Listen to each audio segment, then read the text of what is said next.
Hello जो सब लोग ऐसा वीडियो तो आज हम करेंगे क्लासिफिकेशन ऑफ एलिमेंट्री। तो चलिए स्टार्ट करते हैं। क्लास किसका है? ये हमारे पास क्लास 11th का चैप्टर 3 है केमिस्ट्री का। ठीक है, तो चलिए स्टार्ट करते हैं। इसमें जो दो लॉ थे, बेसिकली दो ही इंपॉर्टेंट लॉ बोल सकते हैं। हाँ ठीक है, लॉ बोल सकते हैं, जिसपे क्या करें, जो एलिमेंट्स है हमारे पास पीरियोडिक टेबल में उसको डिफाइन करा गया। तो जो पहला था वो देखे गए थे हमारे पास मेंडलिव साहब देखे गए थे, और उसके बाद दूसरा जो लॉ देखे गया था वो हमारे पास सर हेनरी मॉरिस थे। तो सर मेंडलीव साहब ने क्या कहा था कि जो उन्होंने जितने भी एलिमेंट्स थे उसको उनके एटॉमिक मास पे डिफाइन करता, और उसके बाद जो हेनरी मॉरिस आए थे उन्होंने उसको एटॉमिक नंबर पे डिफाइन करता। और एटॉमिक नंबर पे डिफाइन करना ज़्यादा सही माना जाता है पीरियोडिक टेबल को as compare to atomic mass. ठीक है, तो जो सन हेनरी मॉरिस थे उनका जो जिन्होंने पीरियोडिक टेबल को डिफाइन करता है एटॉमिक मास पे वो सही माना गया, और बाकी ये मेंडलीव वाला गलत प्रूव कर देंगे। तो इसके बेसिस पे हम क्या करेंगे, अब हम वही और इसको जो सन हेनरी मॉरिस ने जो डिफाइन करा है एटॉमिक नंबर पे पीरियोडिक टेबल को, क्या करें उसी को आज हम पढ़ेंगे। उसी को हम मॉडर्न पीरियोडिक टेबल कहते हैं और उसी को हम पढ़ेंगे। ठीक है, तो चलिए स्टार्ट करते हैं। एक second, let me check the, ठीक है एडजस्टमेंट भी तो ठीक। तो इसमें जितने भी एलिमेंट्स हैं सबसे पहले इसको क्लासिफाई करते हैं। जैसे जितने भी ग्रुप थे, ग्रुप कितने थे, ग्रुप टोटल 18 ग्रुप थे। ग्रुप कहते हैं हम नीचे ऐसे वाले को, टॉप से बॉटम वाले को, लेफ्ट टू राइट वाले को कहते हैं हम क्या, पीरियड्स। तो इसमें 18 ग्रुप थे। मॉडर्न पीरियड टेबल की हम बात कर रहे हैं क्योंकि इसी को यही सही माना जाता है। ठीक है, और पीरियड कितने थे, पीरियड टोटल 7 थे, 7 पीरियड थे और टोटल 18 ग्रुप थे। तो इसमें देख लेते हैं कौन कौन से ग्रुप जो है क्या बताते हैं। तो इसमें जो फर्स्ट से लेके फर्स्ट और सेकंड वाले ग्रुप थे इसको हम कहते हैं S block element, S block. इसके जितने भी ग्रुप थे जैसे 3 टू 12, हाँ 3 टू 12, 3 टू 12 एक सेकंड। हाँ तो क्या बताते हैं ना कि हाँ जो 3 से 12 थे उनको हम कहते हैं क्या, इनको कहते हैं डी ब्लॉक एलिमेंट। और जो हमारे पास उसके बाद जो आता है 3 के बाद जो आता है 13 से लेके 17 तक, नॉट 18, 17 तक इसको कहते हैं डी ब्लॉक एलिमेंट। ठीक है, और इसके बाद जो 18 का आता है वो उसको कहते हैं नोबल गैसेस, जो कि किसी से रिएक्ट नहीं करते। Noble gases, inert gases noble gases ऐसे कहते हैं, जो किसी से रिएक्ट नहीं करते। इनका ऑक्टेट कंप्लीट होता है इसलिए वो किसी से रिएक्ट नहीं करना चाहते। कोई भी अगर ऑक्टेट कंप्लीट हो जाए तो स्टेबल हो जाते हैं, वो किसी से कुछ रिएक्ट नहीं करना चाहता। सब रिएक्ट क्यों करते हैं एक दूसरे से, ताकि वो अपना ऑक्टेट कंप्लीट कर ले, इलेक्ट्रॉन दे या लेके अपना ऑक्टेट कंप्लीट करना चाहते हैं, इसलिए रिएक्ट करते हैं। इसका पहले से कंप्लीट होता है इसलिए किसी से रिएक्ट नहीं करते। इसके बाद एस ब्लॉक, एस ब्लॉक में दो आते हैं ना, फर्स्ट ग्रुप और सेकंड ग्रुप, ये सब ग्रुप होते हैं। ये सब ग्रुप की बात कर रहे हैं। जो फर्स्ट ग्रुप को कहते हैं अल्कली मेटल्स, अल्कली मेटल। दूसरे वाले ग्रुप को कहते हैं alkaline earth metal, alkaline earth metal. ठीक है, दूसरे वाले को अल्कलाइन अर्थ मेटल। तो यही रहता है इसका ग्रुप का क्लासिफिकेशन, ऐसे क्लासिफाई है। इसके बाद अब हम इन ग्रुप पे बात करते हैं। ठीक है, तो इस ग्रुप पे बात करें तो जो पहला ग्रुप हमारे पास एस ब्लॉक एलिमेंट है। S block element, S block element क्या होता है, जिसमें कि जो लास्ट इलेक्ट्रॉन है एस सबसेल में एंटर कर दे, जैसे कि 1s2, इसमें भी लास्ट इलेक्ट्रॉन कितना हो जाए, किसमें एस एस सबसेल में ही तो ये भी एस ब्लॉक होगा। और लास्ट में 2 इलेक्ट्रॉन है तो ये दूसरा वाला ग्रुप होगा। ठीक है, अल्कलाइन अर्थ मेटल वाला, अल्कलाइन अर्थ मेटल 1s1 होता है तो ये भी एस सबसेल में ही है तो एस ब्लॉक एलिमेंट होता है। बट ये फर्स्ट ग्रुप में होगा क्योंकि इसमें लास्ट इलेक्ट्रॉन फर्स्ट में, तो अल्कली मेटल होगा, अल्कली मेटल। और ये alkaline earth metal, alkaline earth metal, metal. ठीक है, दोनों ही एस ब्लॉक के। और 1s2, 2s2, 2s1 लिख लो, या फिर 1s2, 2s2, ये सब भी अल्कली मेटल। ठीक, तो इसमें लास्ट इलेक्ट्रॉन एस सबसेल में क्या कर जाता है, एंटर कर जाता है। वो क्या होते हैं हमारे पास एस ब्लॉक एलिमेंट, इनकी और कोई प्रॉपर्टी है। इसके बाद हम बात करते हैं, हमारे पास दूसरा ग्रुप आता है 3 से 12 तक, जो कि आता है डी ब्लॉक। तो दूसरा हमारे पास D block element, D block. D block में क्या होता है, जो डी ब्लॉक होता है 3 से 12 में, उसमें क्या होता है, वो ट्रांजिशन एलिमेंट कहते हैं, इनको हम ट्रांजिशन एलिमेंट कहते हैं। क्यों कहते हैं ऐसा ट्रांजिशन एलिमेंट? क्योंकि इसमें डेली ट्रांजिशन होता है, इसमें डेली ट्रांजिशन होता है। क्यों होता है ऐसा? ताकि उसमें एनर्जी हो, जो लिगेंड होता है ना, इसमें आप पढ़ोगे कॉम्प्लेक्स बॉन्ड बनाते हैं, उसमें लिगेंड होता है। लिगेंड क्या होता है? अगर वीक फील्ड लिगेंड है तो क्या करेगा, वो एनर्जी उसकी कम है तो पेयर अप नहीं कर पाता इलेक्ट्रॉन को, तो उससे जंप कर जाता है ऊपर की तरफ। अगर स्ट्रॉन्ग फील्ड लिगेंड है तो उसको पेयर अप कर देते हैं नीचे, तो ऊपर नहीं जा पाता। डी से डी ब्लॉक में ट्रांजिशन होता है। यहाँ पे इलेक्ट्रॉन जैसे यहाँ पे अगर कोई वीक फील्ड लिगेंड है इसके साथ, ये कोई कॉम्प्लेक्स कंपाउंड है, इसके साथ कोई वीक फील्ड लिगेंड जैसे क्लोरीन है या फिर वाटर है, तो इस अगर कोई ये सब वीक फील्ड लिगेंड है तो ये पेयर अप नहीं कर पाएंगे यहाँ पे, तो ये वाला इलेक्ट्रॉन क्या करता है, यहाँ पे जंप कर जाता है। तो ये डी ब्लॉक था, ये भी डी ब्लॉक है। तो डी से डी ब्लॉक में क्या होता है, इलेक्ट्रॉन का ट्रांजिशन होता है, इसलिए हम कहते हैं ट्रांजिशन एलिमेंट। ठीक है, ये डी से डी ब्लॉक में ट्रांजिशन होता है। इसमें भी लास्ट इलेक्ट्रॉन क्या होता है, डी ब्लॉक में एंटर करता है। डी ब्लॉक में एंटर, तो डी ब्लॉक में एंटर करते हैं तो फिर इसका इलेक्ट्रॉन कॉन्फिगरेशन क्या होगा, ऑर्गन ले लो, argon 80 4s2 3d1, last electron S सबसे में एंटर करेगा, इसलिए क्या होगा, क्या होगा, ये भी डी ब्लॉक एलिमेंट है। और इसका वो स्कैंडियम का होता है, ऑर्गन का 18 होता है ना, 18 + 2 + 1 कितना हो गया, 20 और 21 21, स्कैंडियम में 21, 21 से लेके 30 तक जितने भी एलिमेंट्स हैं D block elements, transition elements. कौन कौन से ये, स्कैंडियम के बाद वैनेडियम, फिर क्रोमियम, फिर मैग्नीज, फिर आयरन, फिर फिर एंड के बाद कौन आता है, कोबाल्ट, फिर निकल, हाँ कोबाल्ट, फिर निकल, फिर कॉपर, फिर जिंक। ये 30 वाला जिंक का होता है, ये स्कैंडियम का। तो जितने भी एलिमेंट है इसके बाद डी ब्लॉक एलिमेंट आता है। डी ब्लॉक एलिमेंट की बहुत सारी प्रॉपर्टी होती है, आप कल में एक पूरा चैप्टर पढ़ोगे इसमें। इसके मेल्टिंग बॉइलिंग पॉइंट हाई होते हैं, क्योंकि ड्यू टू किसकी वजह से, मेटालिक बॉन्डिंग बनाते हैं इसलिए। ठीक है, और इसका साइज क्या होता है, साइज कितना होगा, ये इन कलर्ड कॉम्प्लेक्स में आते हैं ड्यू टू डी ट्रांजिशन। और हाँ, ये कैटलिस्ट बिहेव करते हैं, क्योंकि दूसरे जो एलिमेंट्स हैं उनको सरफेस प्रोवाइड करते हैं रिएक्ट करने के लिए, तो कैटलिस्ट बिहेव करता है। और भी बहुत सारी प्रॉपर्टियाँ पढ़ ली। तो इसके बाद आता है हमारे पास अगला ग्रुप जो आता है डी ब्लॉक के बाद आता है डी ब्लॉक एलिमेंट, 13 से लेके 17 तक वाला पी ब्लॉक एलिमेंट। तो पी ब्लॉक में क्या आता है, थर्ड है हमारे पास पी ब्लॉक। पी ब्लॉक में क्या होता है, पी ब्लॉक में 13 से 17 तक। इसमें लास्ट इलेक्ट्रॉन पी ब्लॉक में एलिमेंट पी सबसे मेंटेन करेगा, 1s2 2s2 2p आता है ना, तो इसमें कितने इलेक्ट्रॉन आ रहे हैं, 3 डाल दो, 4 डाल दो, तो 2 2 4 4 3 7, तो 7 है ना, 7 किसका होता है, नाइट्रोजन का। तो नाइट्रोजन कॉन्फ़िगरेशन है, और ये भी पी ब्लॉक एलिमेंट होता है। तो जिसमें लास्ट इलेक्ट्रॉन पी ब्लॉक में एंटर करते हैं वो पी ब्लॉक एलिमेंट होता है, पी सबसे मेंटेन। ठीक है, तो पी ब्लॉक ये रहता है, और इसकी कोई प्रॉपर्टी नहीं, पी ब्लॉक का कुछ नहीं। तो पी ब्लॉक में और कोई प्रॉपर्टी है, ठीक है, इतना ही। और अगर इसका जनरल इलेक्ट्रॉनिक कॉन्फ़िगरेशन हो तो 1s2 कितना था, 1s2 2s2 2p 6 था, 2p कुछ भी एनीथिंग 1 to 6। तो इसको ले दोनों के n वैल्यू सेम है, तो n s 1 से 2, और इसमें क्या होगा, या फिर 2 तो होगा 1 से 2 नहीं, ns2 इसके बाद ही तो भी मिलेगा, अगर 1 डालोगे तो फिर उसमें नहीं जाएगा, और ns2 ये तो रहेगा ही, दोनों का n सेम है, n p 1 से 6 कुछ भी डाल दो, ये इसका इलेक्ट्रॉनिक कॉन्फ़िगरेशन होता है। ठीक है, डी ब्लॉक एलिमेंट का। और जो डी ब्लॉक एलिमेंट है उनका इलेक्ट्रॉनिक कॉन्फ़िगरेशन क्या था, डी ब्लॉक का ऑर्गन 18 था ना, 4s2 3d कुछ भी डाल दो।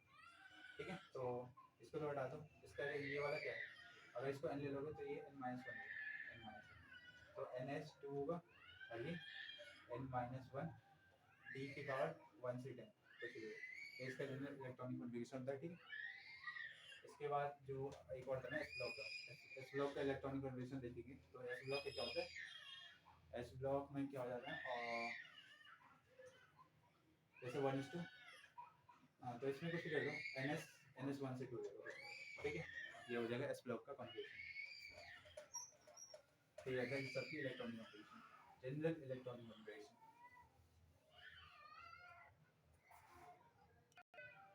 इसके बाद आता है बस F block element, fourth one is F block. एब्लोक वाई तो नहीं उसमें, बट उसमें होता है, इसमें आ जाता है alkali metals, alkali salt, lanthanoid contraction आता है, लेंथेनॉइड कॉन्ट्रैक्शन, और इसमें एक्टिनॉइड कॉन्ट्रैक्शन आता है, लेंथेनॉइड एक्टिनॉइड कॉन्ट्रैक्शन। लेंथेनॉइड क्या होता है, जितने भी सेल 57 से लेके 71 तक एलिमेंट्स है वो सब आता है। एक्टिनॉइड भी क्या होता है, और जितने भी 89 से लेके 103 तक है वो सब आ जाते हैं। इन सब दोनों के क्या होता है, साइज छोटे होते हैं। इसका साइज सबसे ज़्यादा छोटा होता है कि उसमें force heating effect of F orbital D orbital आता है, एफ ऑर्बिटल, इसे force heating effect of F orbital, दोनों में force heating effect of F orbital आता है उसी वजह से। तो ये रहता है। इसमें जिनोन का यूज करते हैं, जिनोन नोबल गैस है इसलिए इसका यूज करते हैं इलेक्ट्रॉन कन्फर्मेशन के लिए। उसके बाद से 6s2 5d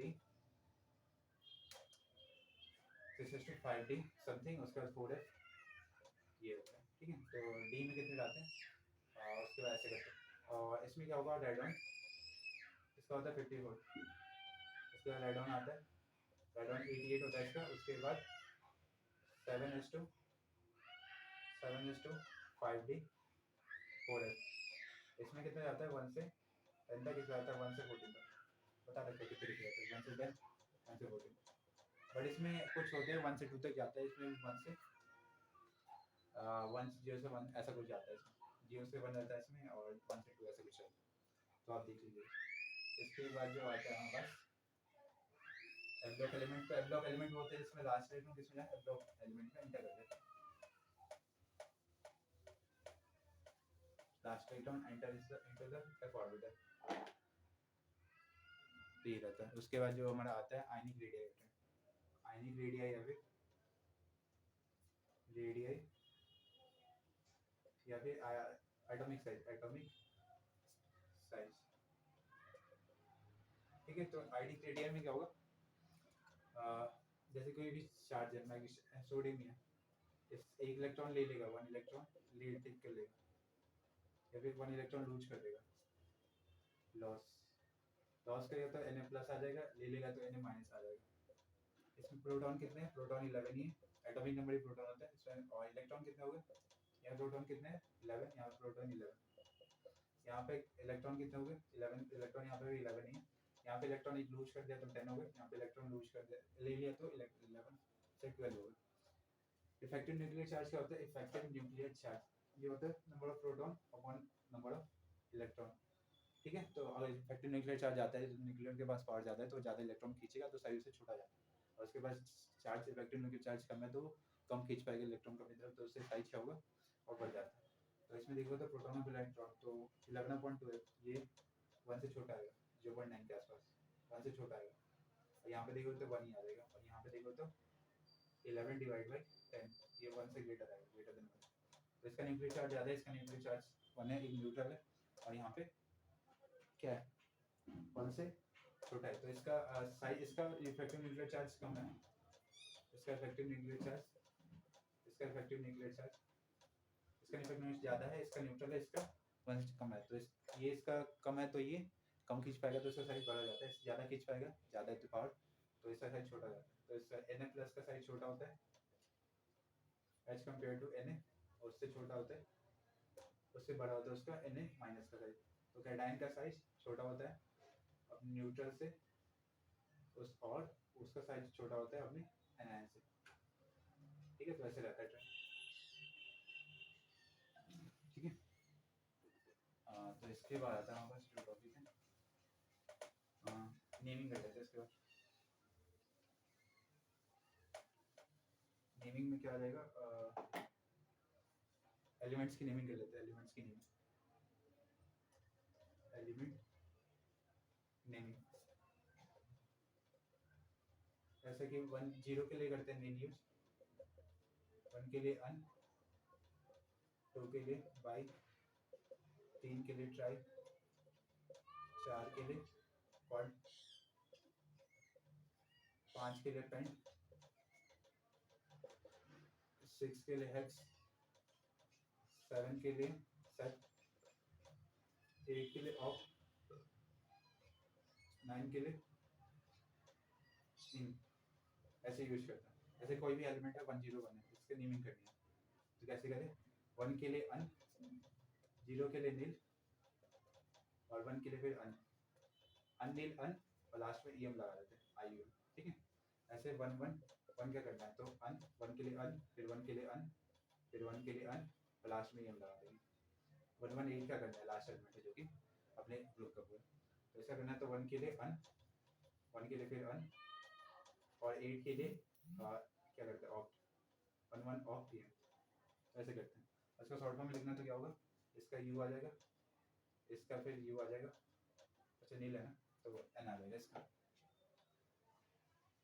ये नहीं, तो इसका यू, इसका एन, दोनों के फर्स्ट वो जो अल्फाबेट है तो वो आते हैं, और इसका है फिर अन, तो U N U E M, तो ऐसे आता है।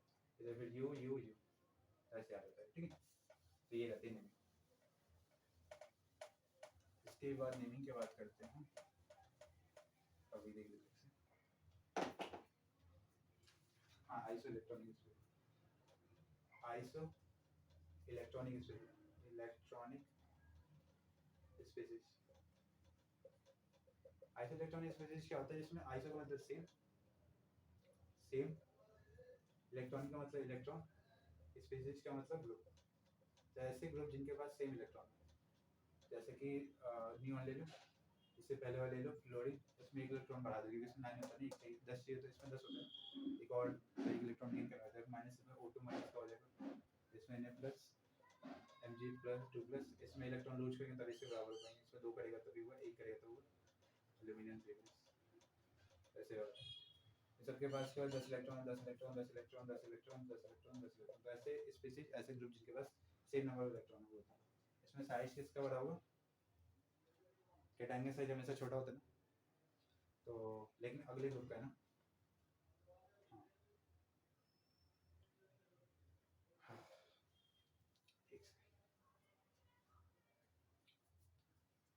हाँ, तो जैसे कि ये तो अगले ग्रुप का होता है, टॉप टू बॉटम जाएंगे तो क्या होगा, साइज क्या होता है हमारे पास, साइज बढ़ता जाता है, हाँ साइज बढ़ता है, तो ये वाला नेक्स्ट ग्रुप का है, ये तीनों, तो इनका साइज तो क्या होगा, इन तीनों से बड़े होगा, ठीक है, तो इन तीनों का साइज इससे बड़ा होगा, और इन तीनों में बाहर किसका होगा सबसे ज़्यादा बड़ा, इसमें इलेक्ट्रॉन बढ़ते जा रहे थे ना, सेम ग्रुप में बट इलेक्ट्रॉन बढ़ते जा रहे हैं, तो इसमें साइज इसका बड़ा होगा, ठीक है, और ये इन तीनों का साइज इन सबसे बड़ा होगा, और इसका साइज O2 माइनस नहीं होगा, इसमें किसका ज़्यादा होगा, ये भी सेम ग्रुप में, सेम ग्रुप है।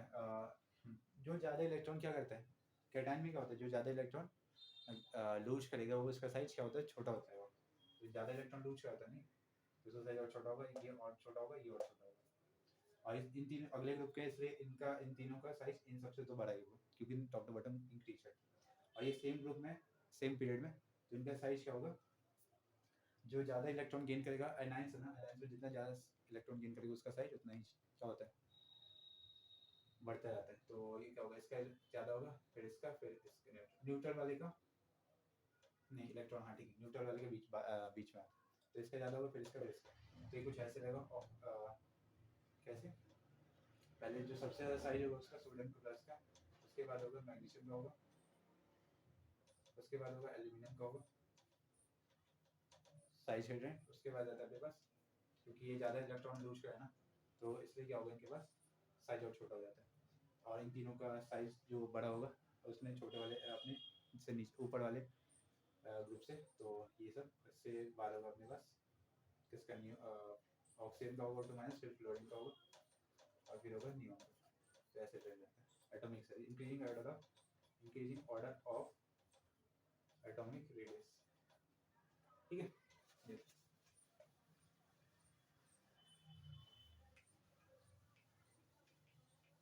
इसके बाद जो आता है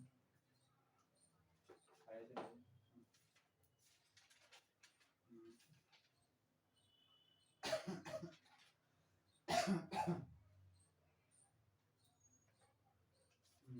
किस रेडिएशन में जो आयोनाइजेशन, आयोनाइजेशन है, आयोनाइजेशन एनर्जी,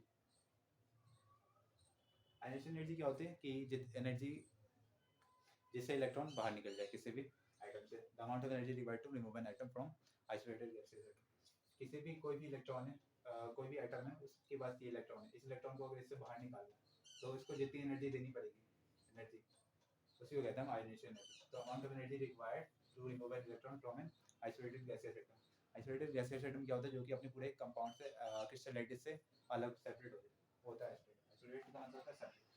तो आइसोलेटेड गैसियस एटम से तो सिंपल सी बात है, किसी इलेक्ट्रॉन को अगर किसी एटम से बाहर निकालना है तो उस इलेक्ट्रॉन को बाहर निकालने के जितनी एनर्जी रिक्वायर्ड है उसे बताया इनिशियल एनर्जी। तो इनिशियल एनर्जी क्या होगा, टॉप से बॉटम जाओगे तो साइज बढ़ता जाएगा, तो उससे क्या होगा, साइज बढ़ेगा तो इलेक्ट्रॉन का न्यूक्लियस की तरफ अट्रैक्शन घटता जाएगा, तो उससे क्या होगा, इनिशियल एनर्जी क्या करेगा, कम एनर्जी रिक्वायर्ड होगी ना रिमूव करने के लिए, तो टॉप टू बॉटम में इनिशियल एनर्जी डिक्रीज करता है। लेकिन लेफ्ट टू राइट जाओगे तो साइज क्या होगा, छोटा होगा, तो इलेक्ट्रॉन का न्यूक्लियस की तरफ अट्रैक्शन बढ़ता जाएगा, तो साइज और ज़्यादा एनर्जी रिक्वायर्ड होगी ताकि रिमूव कर पाए। तो इधर इनिशियल एनर्जी इंक्रीज करती है। और ये स्टेबिलिटी पे मैटर करता है, किसी की एक्सेप्शन भी होता है स्टेबिलिटी की वजह से, वो भी नहीं पाता। ठीक है, तो इनिशियल एनर्जी है। इसके बाद आता है अपना क्रिस्टलाइटिस। क्रिस्टलाइटिस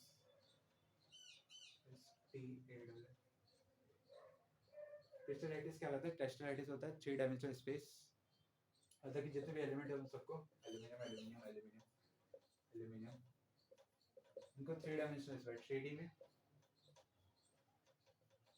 में पैक कर दें सब एलिमेंट्स को, तो उसको कहते हैं क्रिस्टलाइटिस, 3 डायमेंशनल एलिमेंट ऑफ एटम। ठीक है, 3 dimensional atom of an atom, 3 dimensional element of an atom, उसी को कहते हैं क्रिस्टलाइटिस। क्रिस्टलाइटिस जिसमें सारे एलिमेंट्स को एक साथ ऐड करके पैक करना। ठीक है, इसके बाद जो नेक्स्ट टॉपिक हमारे पास आइसोलेटेड गैसेस है, बता दिया आइसोलेटेड गैसेस एटम क्या होता है कि ये जो थे ना एल्यूमिनियम एल्यूमिनियम एल्यूमिनियम ये सब पैक थे 3 डायमेंशनल